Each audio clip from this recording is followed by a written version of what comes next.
mà mình tán rồi tụi anh ạ. Anh nông phi nhau. Ôi, bà rằng mấy chuối ra mấy nha. Dạ, tao nè nông cờn. Chờ lòng. Hai bố thì hai trai.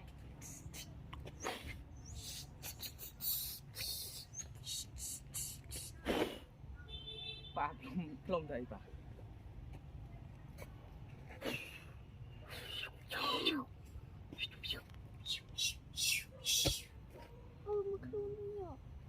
Bùa với mấy tiếp bà. Bùa với đi.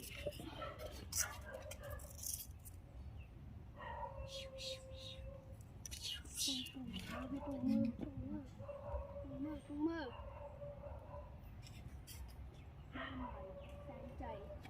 Chè ăn mới nhá chè. Ăn mới mình lấy con chè.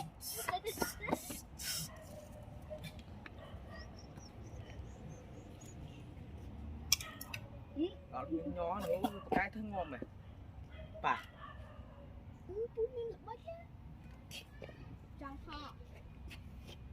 Muối. Vậy. Bà mua với lẳng rừng. Ở đây. Lợn bớt đi. Chưa. Mẹ nhặt đông men.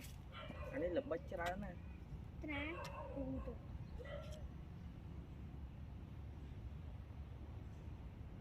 Mới vô ai mày vô bọn tới.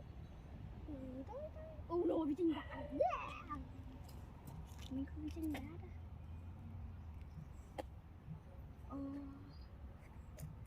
Mình tan hỏi. Ok, mình tan hỏi.